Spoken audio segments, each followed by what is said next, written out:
उम्मीद यही कर रहे हैं कि जो 1.5 लाख की एटीसी में लिमिट दे रखी है वो बहुत कम है आज के हिसाब से देखा जाए। अभी हम लोग ये देखते हैं कि जो सामान हम पहले मतलब काफ़ी सस्ता था उसके हिसाब से बहुत ज़्यादा पड़ रहा था। साल 2022 महंगाई के नाम रहा।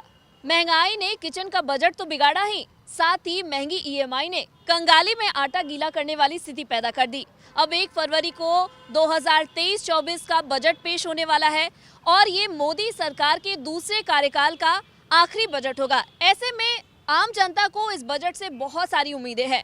चलिए आपको मिलवाते हैं सक्सेना परिवार से। सक्सेना जी के बारे में आपको बता दें, वो फाइनेंशियल कंसल्टेंट है और बतौर फ्रीलांसर काम करते हैं। ऐसे में उनकी क्या कुछ समस्याएं रही पिछले साल और इस बजट से उनकी क्या कुछ उम्मीदें हैं, आइए जानते हैं। नमस्कार, मैं हूं तन्वी सिन्हा और आप देख रहे हैं बिज़ तक।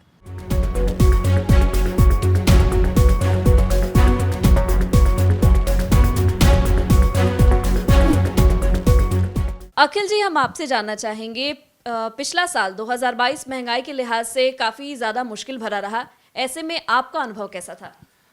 जी, मैम, अनुभव की बात करें तो महंगाई सबके लिए थी, हमारे लिए भी महंगाई थी। और महंगाई का मेन कारण अगर देखा जाए तो महंगाई तो जो है वो है ही, लेकिन लोगों की इनकम पे काफ़ी इम्पैक्ट आया ड्यू टू कोविड की वजह से बहुत लोगों के जॉब चले गए, बहुत लोगों के बिजनेस में डाउनफॉल आया।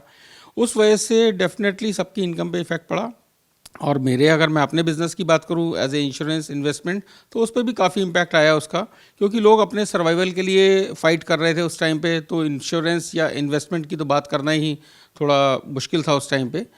तो उसका इम्पैक्ट मेरे ऊपर भी आया, जिसके लिए हमने भी काफ़ी झेला है उस चीज़ को, थोड़ा अपने खर्चे और उन सब चीज़ों को कर्टेल करके। तो ये सारा रहा और अकॉर्डिंगली खर्चे भी कम करे हैं, क्योंकि उस महंगाई से लड़ना है।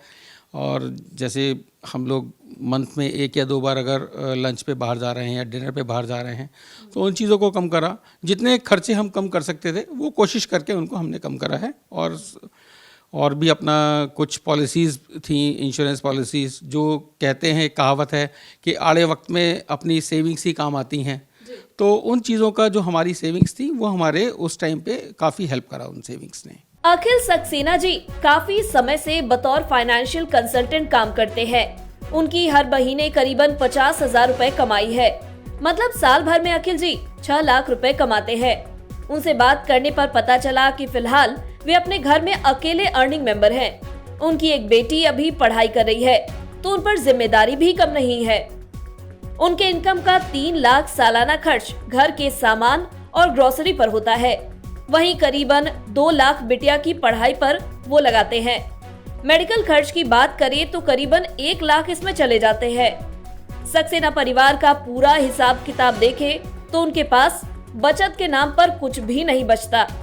ऐसे में इस बार के आम बजट से सक्सेना जी की यही उम्मीद है कि एटीसी के तहत जो 1.5 लाख की एग्जेम्पशन लिमिट है उसको बढ़ाया जाए, ताकि लोगों की इन्वेस्टमेंट करने की क्षमता बढ़े और सक्सेना जी की कमाई में भी इजाफा हो सके। हम लोग तो अभी उम्मीद यही कर रहे हैं कि जो 1.5 लाख की एटीसी में लिमिट दे रखी है वो बहुत कम है आज के हिसाब से देखा जाए, क्योंकि हम जितने भी अपने कस्टमर्स से बात करते हैं उनका भी मेन इंक्लिनेशन यही होता है कि सर एटीसी में तो अपने पास स्पेस है ही नहीं अब, तो हम इसमें क्या करें। कोई लोग अपना रेंटल इनकम से एटीसी को कंज्यूम कर लेते हैं, कोई लोग बच्चों की एजुकेशन फ़ीस है उससे भी। तो उन सब के चलते हमारे पास एटीसी में स्पेस है ही नहीं कि ज़्यादा कोई भी इन्वेस्ट या कोई सेविंग कर पाएँ।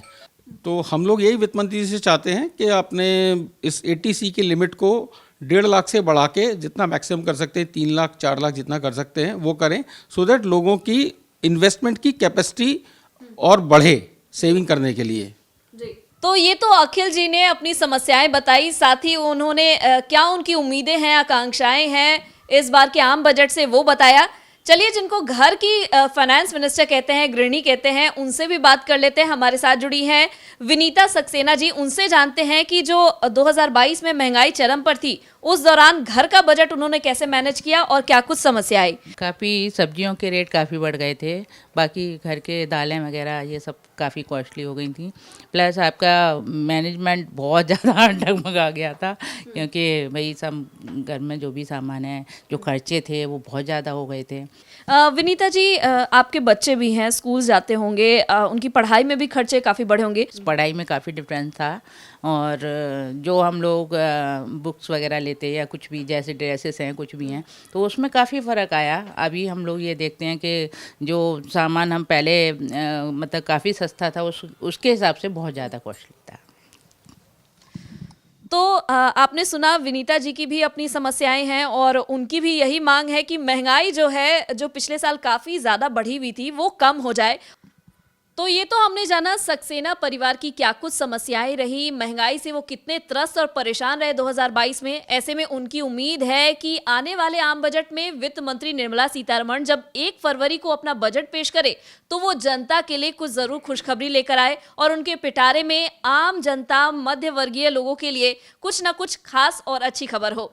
कैमरा पर्सन सिद्धार्थ कुकरेजा के साथ मैं तन्वी सिन्हा, बिज़ तक।